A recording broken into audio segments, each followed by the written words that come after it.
Yeah, I don't know. It was a lot of fun though. Yeah. I think I'm still hungover. I'm gonna go get some beers. Do that. Hurry. Yes. Sarsaparilla. Old man's taking the chair.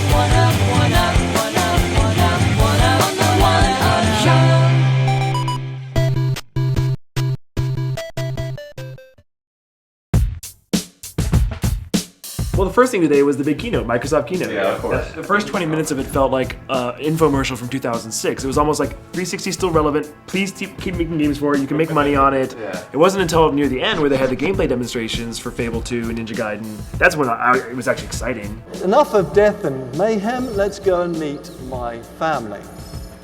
Down here, I've got a little farmhouse which I bought with my money, and I moved my family into it. We've been married for 5 years, and we had a baby.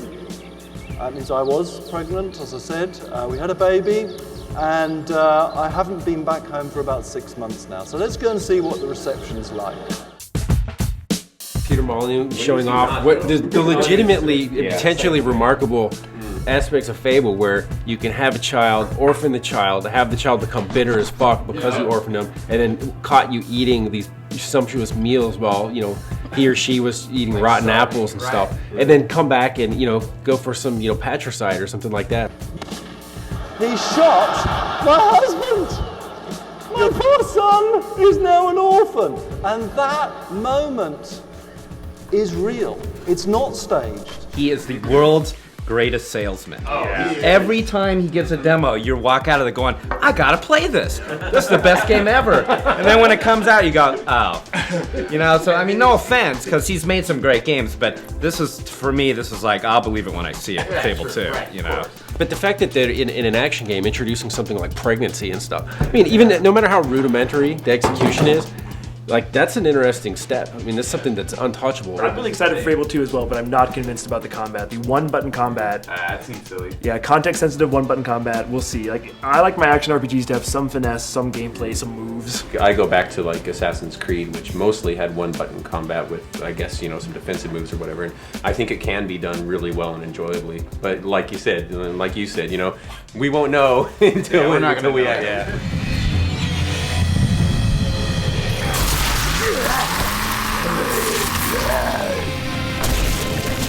Goddamn locust.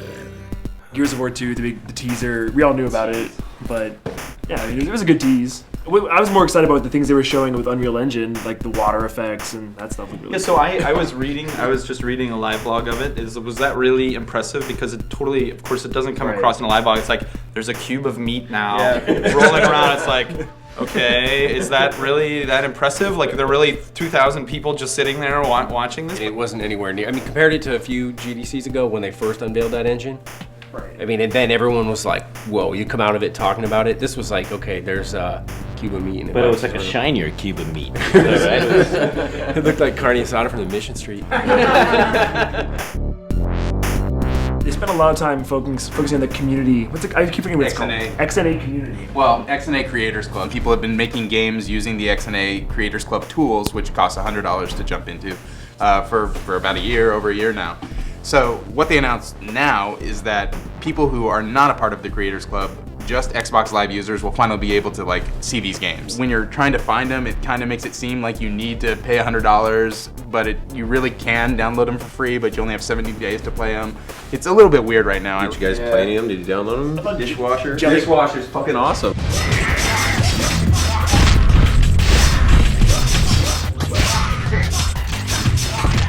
That's definitely the best looking one, and Jelly Car was kind of interesting. But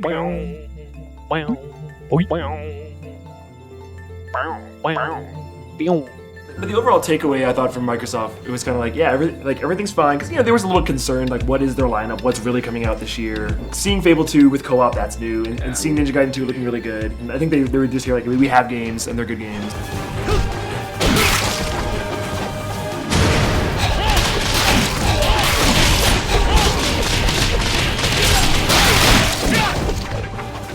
Nintendo also finally announced a US launch date for WiiWare, which is May 12th. The two projects, they're very different. Microsoft's still kind of stumbling and sort of figuring out how to make it work, but they're definitely taking the lead in making user-created content for a console and opening it up. Whereas Nintendo, I went in for a WiiWare interview today and I didn't really come out with anything. It's the usual Nintendo, everything is shrouded in secrecy. Will games have a memory cap size? Like an Xbox Live Arcade, they might, but they won't say what it is. Nintendo's keeping secrets? That's strange. Yeah, I really feel like we're going to need to figure these things out by talking to other developers, because Nintendo is not being very forthright about it. WiiWare games will still go through the standard Nintendo QA quality assurance, make sure that they actually function and work. But again, they're leaving quality up to the developers, and as we've seen on Wii, that doesn't always work quite right. Reggie was saying like mature rated games could happen, like things you wouldn't expect, and they're really trying to foster unique and creative ideas that you couldn't, that the publishers wouldn't let you do. They're like, since we're the publisher here, like the game that your company won't let you make, come make it on WiiWare. We saw Lost Winds, which I think is the coolest looking one. It looks cool. It's basically Mario Galaxy in 2D. You don't attack at all. You move around with the analog stick, and then you move wind with the remote. So you blow your guy around if you want to. You blow him up in the air. You can draw things that he'll loop around on. I feel like the creators who work with WiiWare are pushing themselves into a very closed system, and it's all going to be very much in the traditional Nintendo model, where everything is kind of, hidden away from the public.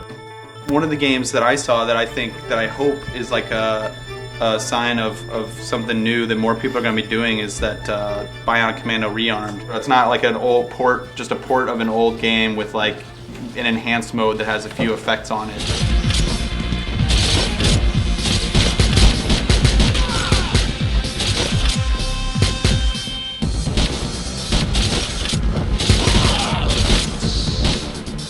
You can't just make the graphics nice and that's good enough.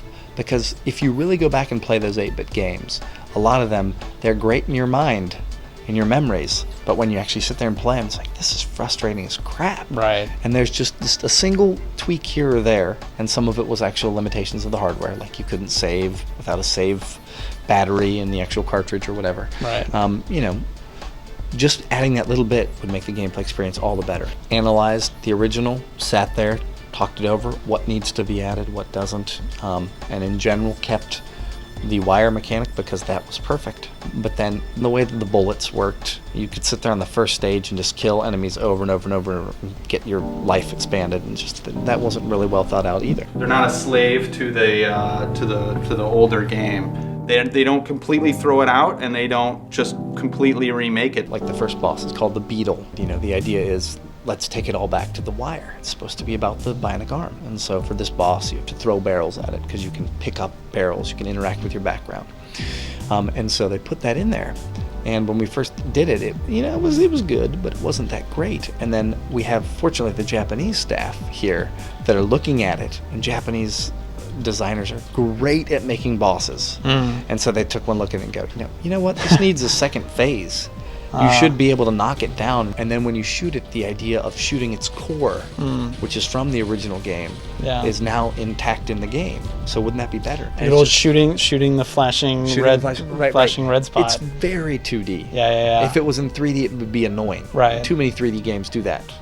But in 2D, it fits. Right. You guys are adding new stuff. There's some stuff you're not talking about yet, but one of the things you are talking about is the new challenge rooms mode, which is kind of like they're almost like the Metal Gear Solid VR missions. Correct. The thing again about Bionic Commando is that the swing mechanic, we wanted to say, hey, this can be expanded. This is so fun. We're going to create little swing puzzles. So these challenge stages, they challenge you to figure out the best way to time your swing and how to go through these different stages. They're really quick. You get into them, and then the whole thing is just trying to beat it. And they're just so quick that if you die, you come right back in over and over and over again until you can beat it. And the best thing is, it's going to be something that's on Xbox Live, of course, and PSN, and so you can challenge world rankings and try and be the best. If they can make money at this, if this is a new thing, it really could be like a great way to like bring the classics back instead of these like collections, which are fine, which are great, but like bringing it back in a way that really makes them relevant again. The other thing going on at Capcom, of course, is Street Fighter. Did anyone get to go check out the new characters or anything? Crimson Viper? She looks good. I thought I was laughing the first time I saw her. Looks like an SNK character? She looks ridiculous, yeah. Seeing her in the game, I don't know why, but she looked really cool. She has like, you know, these flame and electric thing to her attacks, like some cool effects. But I think she's based on Angelina Jolie, actually. That's hot. if you take like a close look at her concept art, I kind of. Does she have like a bunch of multi-ethnic children, like with her? The other new character is Abel, yeah, who kind of reminds me of Cody, actually. I talked with Seth Killian from Capcom, as the community guy, is all about Street Fighter 4. He ran the Evo tournament, and he's actually his favorite character. Yeah, so I mean, it bodes well for the two new characters. It's moved so fast. There were 2 characters when we played it in September. Now there's 10, and the character select screen, there's like 8 characters up here and 2 down on the bottom. So it seems like at least 16. Maybe 16, but there's definitely going to be more characters. Yeah, it sucked because we were at this arcade show in Japan where I played it, and the line got so long so fast that I knew I had one chance. So, you know, I played it safe. I chose Guile, my boy. The guy did a taunt at me. Like, he's only played the game like 3 or 4 times max, right? It's like, I was like, do you work at Capcom? What the fuck? Like, you fucking taunted me. Like, that's not cool.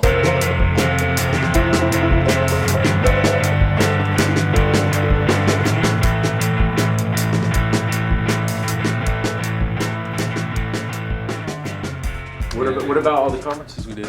The Chris Taylor saying that PC Games is dead one? No, I was talking about the one in 230 that was, wait, who was this one? It was Cliff Blazinski saying PC Gaming is dead? Oh, you went to that one? Oh, I went to the Peter Manu one where he said PC Gaming is dead. So, well, was that before or after the PC Gaming Alliance about how PC Gaming is dead, but we could revive it? Oh, that was, yeah, okay, so wait. So you went to the one about it being alive? At Microsoft's keynote, no mention of PC gaming at all. Yeah, they're focused on 360, and I think they're letting PC language where they could be helping it. It's the indie scene that saves Steam. That is what saves PC gaming. I mean, PC gaming may be dead to Cliff Blazinski and to Microsoft because they're only thinking, you know, AAA $100 million, $10 million, $15 million titles. Yeah. They used to be happier with the smaller numbers. It's not like the PC gaming numbers are smaller or shrinking. They're actually bigger. It's just that they got fucking greedier. Yeah. So what used to be like an acceptable success to them isn't that anymore. Well, isn't it they're looking at the console numbers. They could work on a smaller budget. They could if they wanted to. Right. And if they were willing to say a success is a 200,000 selling game, which it used to be. But now they just look at Halo 3 and they're thinking it's not a success unless I make that. The big thing for us was going by IGF and seeing, you know, all these like indie games that, you know, are made by like two people, one guy. You know, we've gone by there in years past, but this year the games seemed much more polished. Like they almost seemed like full products, much more so than I've ever used to see. Probably just because more people are seeing this as a viable way to make a living. You know, whereas before it was more just like, I'm gonna do this for me and my buddies. Now you're seeing games really take off in a viral way. So you've got more and more people with a lot of talent who previously wouldn't have had any real avenue into the games business, making a hit the first time out of the bat just from working at home with like one dude. There was a couple general themes, I think, for IGF. The first theme was, you know, that these indie games are viable and awesome.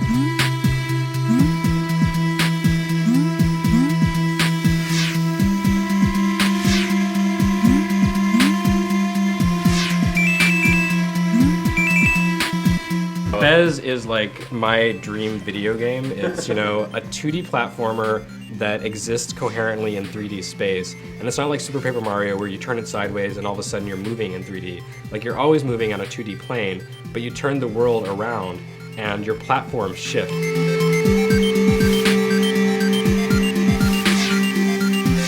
It's so hard to make nice looking 3D environments, the textures, the modeling, the optimization. Whereas with Trixels, the engine we have right now is we take these blocks and we just carve into them like pixel by pixel. It's a breeze. It's super easy. Wow, really? I would like to let the player at some point play with that because it's like digital Legos.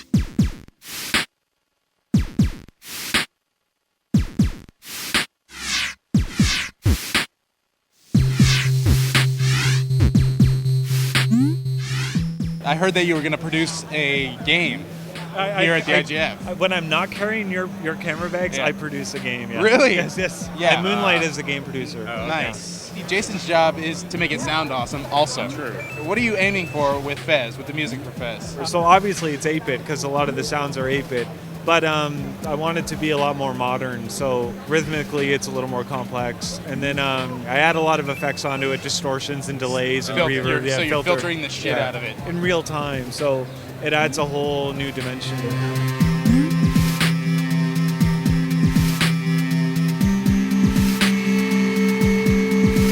There's an old man who talks to you and gives you advice and suggestions, and he has this broken English that's exactly like the old dude who gives you the sword in Zelda. I wanted to make a game that would have a very low level of resistance between the player and the mechanics. Right. A game that basically people who stopped playing games when they got overcomplicated in 3D could still enjoy. Right. Even though it introduces a new mechanic. Yeah, it can be a bit daunting to wrap your head around that concept at first, but that's one of the reasons why I'm using so many like classic gaming cliches in the game. Yeah. Like you can clearly say that the little vase is from Zelda, and there's a lot of Mario in there because I wanted to make the game super like inviting and comfortable, and like a warm, happy place. I don't know. I like blue skies for Regress. Right. Bring back the blue skies. Right. The second theme was the use of audio in games. Several of them were super innovative. I mean, there was like audio surf, of course.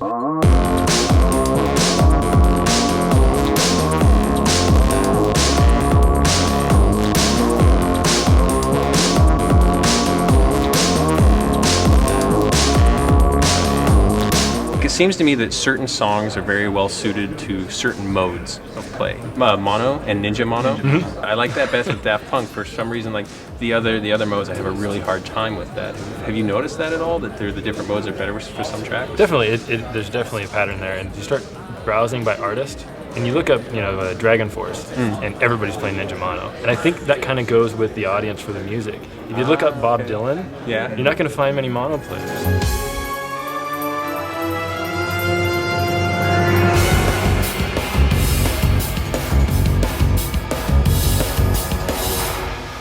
And Uki Blocks totally uses music in a way that I didn't even think it. Like you see it and you see the puzzle, you see the monkey flying back and forth, and so you can only move if you're jumping. So, but you can move in any four directions, and the idea is to hit these blocks that have bananas on them. And when you hit those blocks that have the bananas, it actually plays the melody.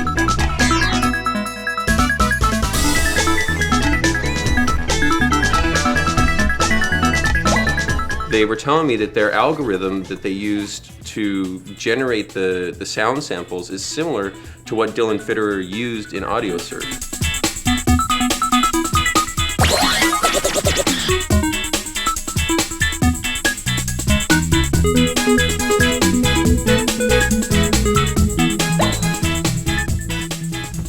My third theme that I would have for the IGF stuff is that these guys are totally in love with gaming and gaming development. And you could get a game published without being an IGF, obviously. It's not the only way to go, but it helps. If we make it to IGF, we're gonna get all the attention. The publishers are gonna be aware of us. Yeah. It really helps. Of course, I was thinking about you talking about this, what was this monkey game?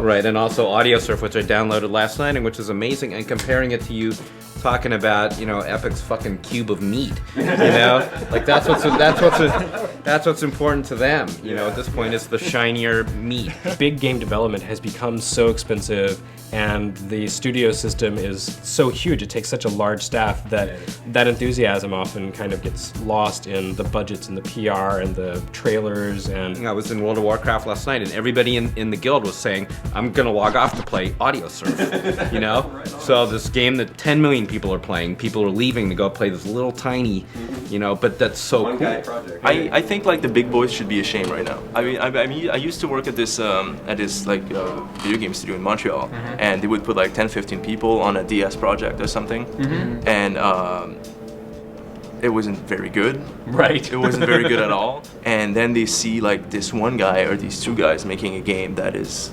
awesome, and they probably, I hope they go like, we're doing something wrong. Right. Here. We're here with, you know, our paid jobs and budgets and publishers and technology, and Fez was made for no money. Yeah. At all. It cost us $100 to enter IGF, and that's it. Are people thinking, hey, I'm going to get bought. My game is going to be the next everyday shooter. I'm going to get the golden ticket. I did get the sense, you know, from talking to like the Synesthete guys, you know, because they are students, you know, this is what they want their career to be, that they're there and they want to get picked up by somebody. And then you've got kids like that was the Cactus kid. There's a kid who's just called Cactus. And how do you pronounce your name? Jonathan Soderstrom? Yeah, that's fine. Okay. Close enough. You know, he made a game in 2 hours on Monday morning before he came to the show. These guys are hardcore, and they'll like come up with a concept, prototype it, and make it in like a day. There's a lot of people like that are in it for the love of the medium and for the love of games. I could have spent my entire day there, and it's like there's always kind of a handful of those games, you know, at GDC, but this year every single one. In fact, I talked to multiple guys there, and they were saying that if I lose tonight, you know, during the competition, I'll be fine with it because I totally respect all of these other games. Because all three, you know, platform holders now have a reason to go after these games. So I think it is increasingly going to become a more like, you know, going after the unsigned bands, like the major labels fighting over them. And I think it'll be interesting in a year to see how it changes again. Because in the last year, it's changed so much. It's kind of like punk rock, really, in a way, you know. All these people said, you know what? I don't have to listen to fucking Journey and Styx and learn how to play guitar and spend 12 years, you know, learning how to masturbate on the fretboard. I can just like learn 3 chords and I can call myself a band. You know, I think that's what you're seeing now. It's almost like a revolution. I think the PC indie scene is getting a boost from the console indie scene and from Steam and that sort of thing. Like, that has made it viable for these people to be able to make money doing this little punk rock thing that they do on the side. It's worth noting that Introversion, whose Darwinia was one of the contenders, you know, for the same contest a few years ago, is now definitely they're set. And last I heard from them, they're bringing in a constant stream of sales, even though it's not like phenomenal, but it's like they're definitely making a profit every single month. Well, look at PopCap. I mean, shit, you could arguably call them AAA at this point. Yeah, all the big name games look old. Even seeing the games like at the Microsoft press conference, like these games that I really want to play and do have new cool features that, like, you know, recording safe films in Ninja Gaiden, that's cool. You know, like co-op in Fable, super cool. But you know, the indie games are just like so much more interesting to me now. Someone asked me last night, like Ken Levine was like, what game are you looking forward to this year? And I was like, Fez. I said, well, you know, Spore, I guess, but like, really, it's the tiny games. I just want a lot of cool tiny games to come out this year that surprise me.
Like Alex Seropian, one time Bungie, that you go see his game.